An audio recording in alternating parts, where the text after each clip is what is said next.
estamos na Fazenda São Luís da Boa Sorte, em Vassouras, no estado do Rio de Janeiro, no epicentro do Vale do Café, que é uma região que reúne inúmeras fazendas, muito preservadas, cada uma do seu jeito. Foi daqui que partiu, dessa história, dessa região, a maior produção do café do mundo do século XIX.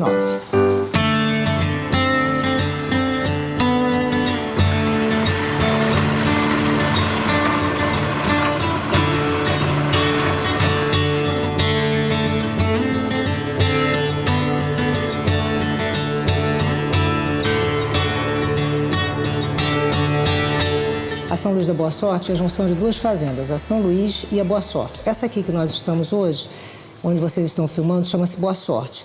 A São Luís ruiu. Esta parte, a Boa Sorte, ficou para o quintiliano Gomes Ribeiro de Avelar. Então, é uma fazenda que foi próspera, o proprietário foi vereador 3 vezes, fazia muitos negócios, todas as fazendas cresceram, inclusive, em função desses negócios que aconteciam na região. A Fazenda São Luís da Boa Sorte, ela pertencia a uma das famílias mais importantes do Vale do Paraíba, os Gomes Ribeiro de Avelar.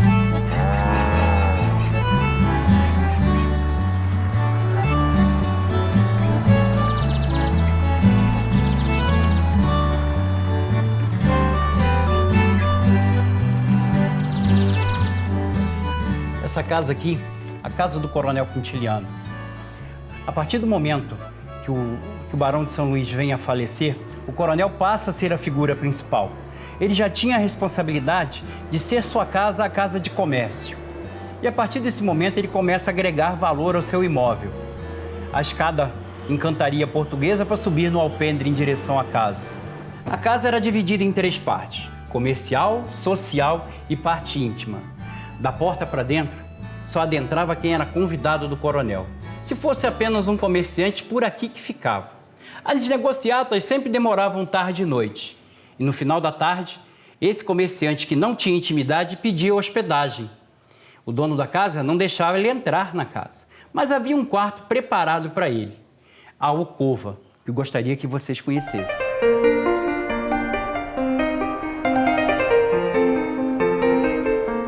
A alcova era um quarto sem janelas, conforto não tinha. Quando chegava aqui, o comerciante era recebido pelo escravizado do setor, entregaria a ele o gomil e o urinol. Entrava e a porta era trancada. E o escravizado, a noite inteira, ficava na cadeira, tomando conta da porta. Essa porta só seria aberta no dia seguinte e assim voltava a negociar com o coronel ou então seguia para uma fazenda mais à frente, onde começaria toda a negociação de novo.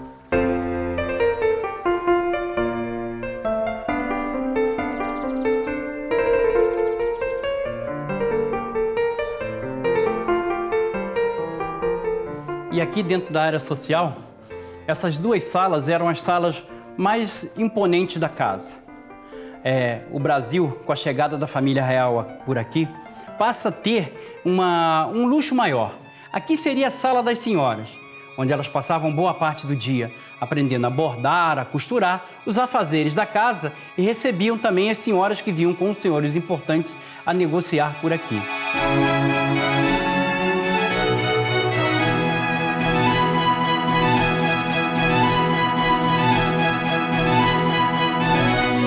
As fazendas do século XIX, basicamente, elas sobreviviam, subsistiam e viviam em torno do café, né?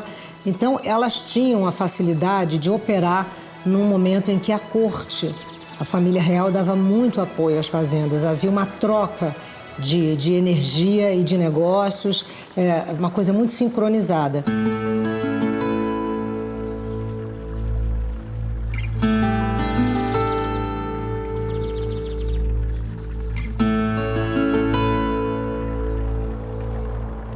A maior parte das fazendas tinha um quadrilátero, onde a gente tinha hospitais para tratar dos escravizados, tinha a religião, tinha as senzalas, etc. O que hoje representa para a gente um investimento capital financeiro, seja qualquer moeda, o euro, o dólar, ou investimento em ações, em bolsa, seja lá o que for, era o café de antigamente, né? Então, e quem produziu o café?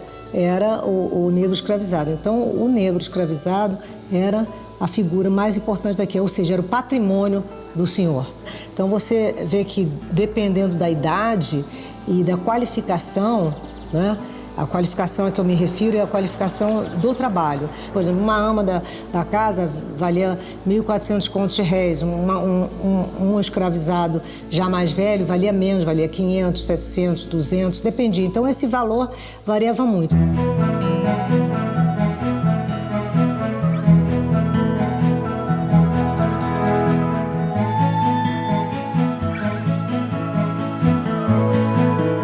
Apesar dos negócios, todos eles viviam muito dentro da sede da fazenda. O quintiliano, por exemplo, habitava um quarto onde ele tinha visão geral da casa, né? Eles gostavam de ver quem entrava e quem saía. Então, essa rotina de sair, de visitar o cafezal, da lida na fazenda, né? Era muito forte. Então, a vida se concentrava muito aqui.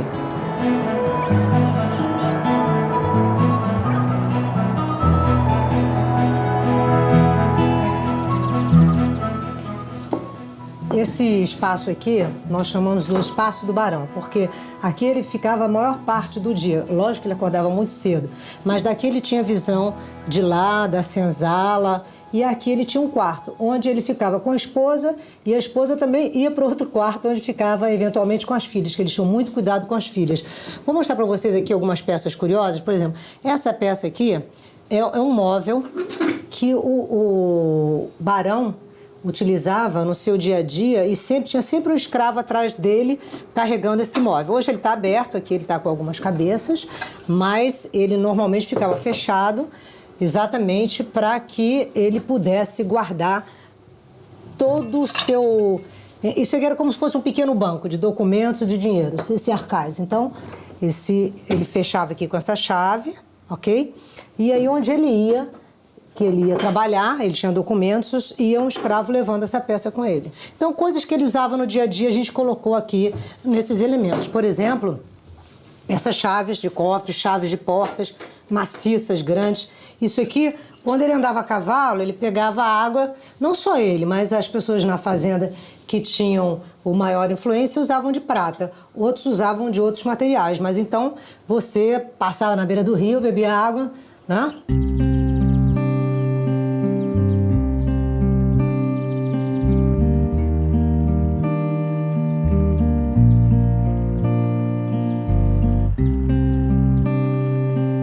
O declínio do café foi uma coisa muito súbita, embora a história já, em vários movimentos aqui, no Rio de Janeiro, na Bahia, em São Paulo, já demonstrassem que a era iminente. Nós fomos quase dos últimos países a conceder, né, a libertação dos escravos, né?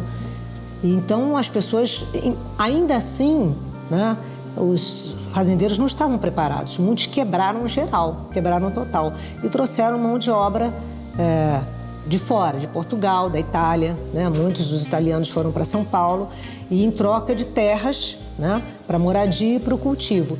E aqui nós ficamos com muito gado, muito leite, cada uma com a sua vocação, né?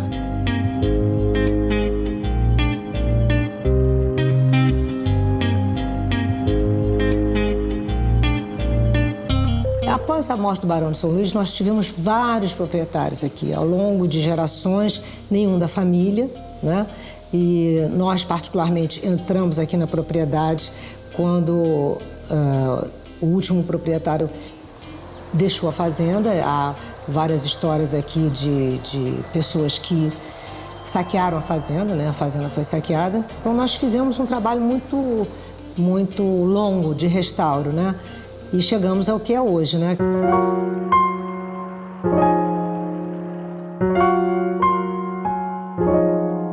Recuperar essa fazenda, para mim, foi muito difícil. Primeiro, pela situação que ela se encontrava. Segundo, porque nós precisávamos viabilizar financeiramente. Mas eu hoje considero um privilégio, sabe? Meu marido ter me dado esse presente grego, né? Porque, no fundo, a gente aprendeu. E a gente aprendeu mais sobre o ser humano.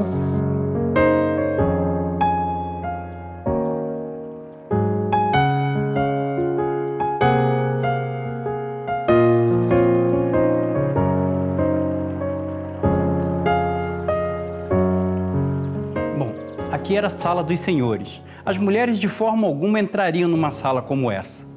Aqui os homens se reuniam para falar de política, negócios, fumar um bom charuto cubano, cheirar rapé e mascar fumo. Aqui na sala tem uns objetos bem interessantes, que seria a escarradeira.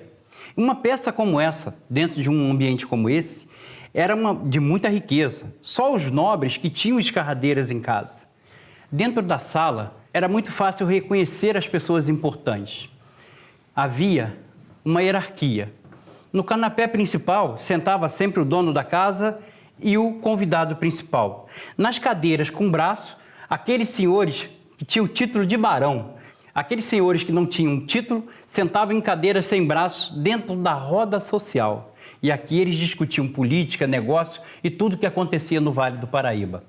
Em determinados momentos, também virava uma sala de música. Temos aqui um piano de 1824. É um piano francês. E um piano um pouco diferente. Geralmente, a tampa do piano fecha o teclado. Aqui, o teclado que fecha o piano, o corpo do piano.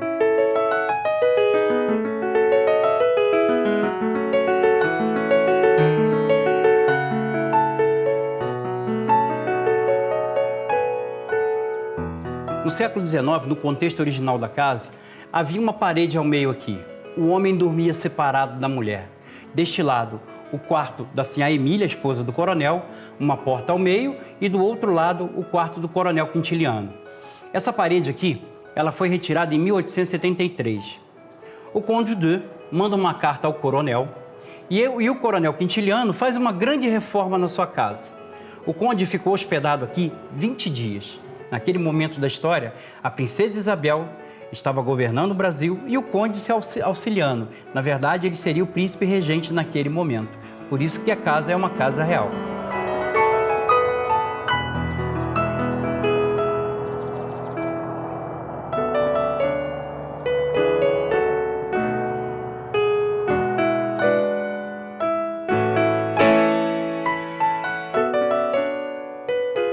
A cidade de Vassouras cresceu muito em função das fazendas, porque as fazendas, elas cresceram, digamos, esteticamente, elas criaram um estilo por conta exatamente da proximidade da corte, então, dos negócios. Então, era uma fazenda próspera, ela tinha muitas janelas, muitas portas, que tinha muitos cômodos.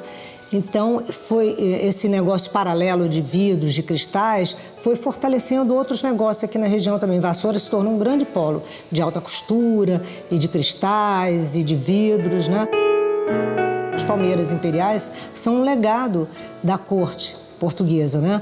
Porque quando você tinha as palmeiras imperiais na entrada da sede ou em alguma aldeia, em algum momento na fazenda, em algum local da fazenda, significava poder. Por quê? Porque as mudas das palmeiras imperiais eram doadas pela corte, né?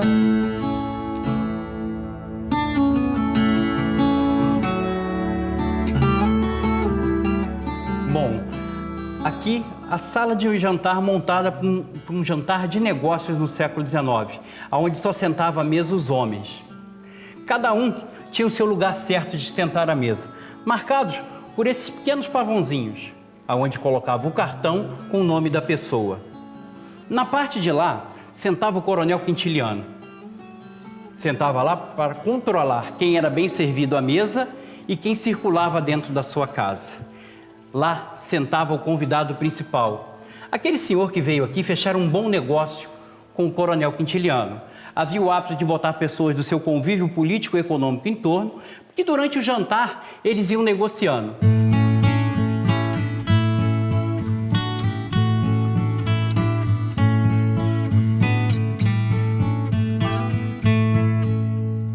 As paredes da casa no século XIX eram dessa forma. As paredes de pau a pique ou então paredes de supapo. A parede de pau a pique, ela funcionava da seguinte maneira. A madeira era o coqueiro jussara, amarrados com cipó, e ficava um escravizado na parte de lá e outra de cá, jogando barro, e assim os cômodos eram fechados através de supapos.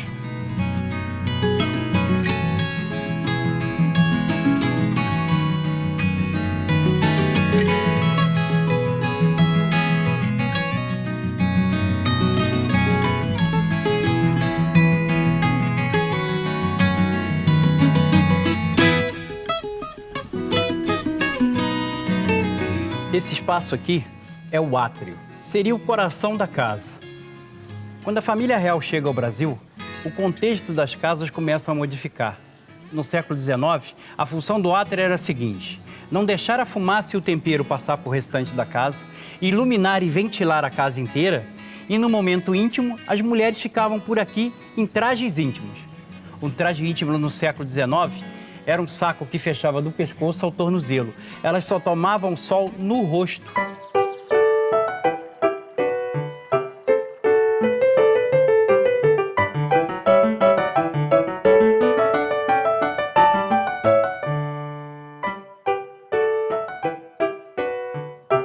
O Museu do Café é mais uma loucura do meu marido. Nós temos peças do século XIX, temos do século XX e temos também ao lado um memorial do negro escravizado, que foi uma forma que a gente encontrou de homenagear essas pessoas que passaram por aqui.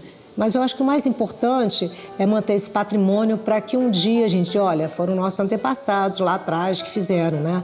A gente tem que conservar a história. Eu acho isso muito importante.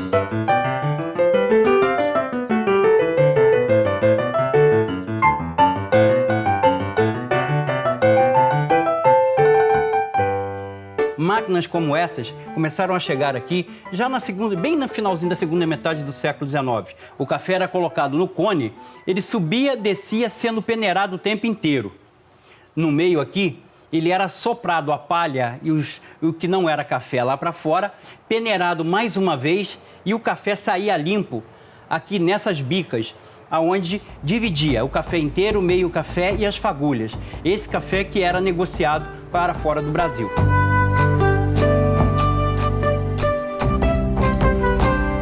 Bom, esse pequeno objeto que está em cima do fogão é uma bola para fazer a torragem do café.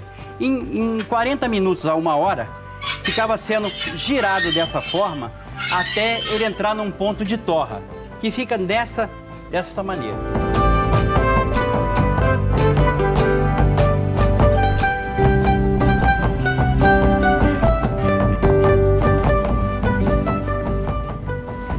Bom, esse espaço de memória, a senzala, a gente tentou reproduzir aqui na fazenda o máximo possível que era no século XIX. As senzalas do Vale, praticamente foram todas elas demolidas a partir do momento de 1888, quando os escravizados foram liberados. Aqui atrás temos algumas peças. Essas peças eram peças de castigo dos escravizados no século XIX. Embaixo é um cepo, onde prendia as canelas dos escravizados, e em cima temos um viramundo, um giramundo. Na verdade, o cidadão fica com a perna e os braços presos, encurvado, olhando o mundo por baixo das pernas. Assim ele vê o mundo de cabeça para baixo.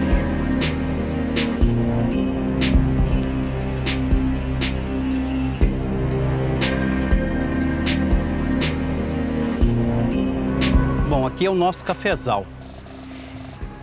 Aqui no século XIX, todo esse morro que você vai ver em volta tinha café. No final do século XIX, esse café vai para o interior de São Paulo. De um tempo para cá, as fazendas do Vale do Café começaram a plantar café, mas pequenas lavouras como essa aqui. Esse aqui é o café arábica, que era produzido aqui no século XIX. A fazenda plantou 1.500 pés de café. Para que as pessoas que venham aqui conhecer um pouco da história da São Luís, também conheçam a história do café.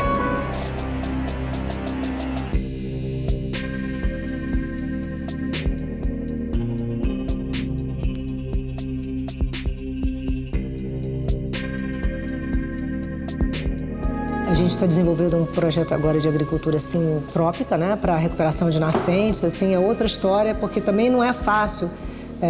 Porque cada vez que você faz uma recuperação de mata ou de nascentes, você tem que reservar uma parte que você não produza, principalmente gado leiteiro, que destrói muito a terra. Nós chegamos a ser a maior produtora de leite do estado, mas a gente cortou a metade, né, em função dessa área de preservação e em função também da nossa vocação turística. Então hoje a fazenda vive das visitas guiadas, né? Recentemente, há um ano, abrimos para hotelaria.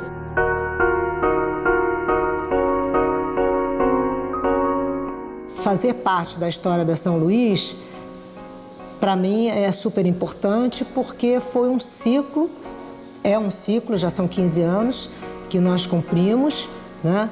E que nós vamos deixar como legado, porque eu sou guardiã temporária, meu marido e eu somos guardiões temporários, né? Então, eu gostaria muito que outras pessoas conseguissem ter esse olhar, porque dá muito trabalho, né?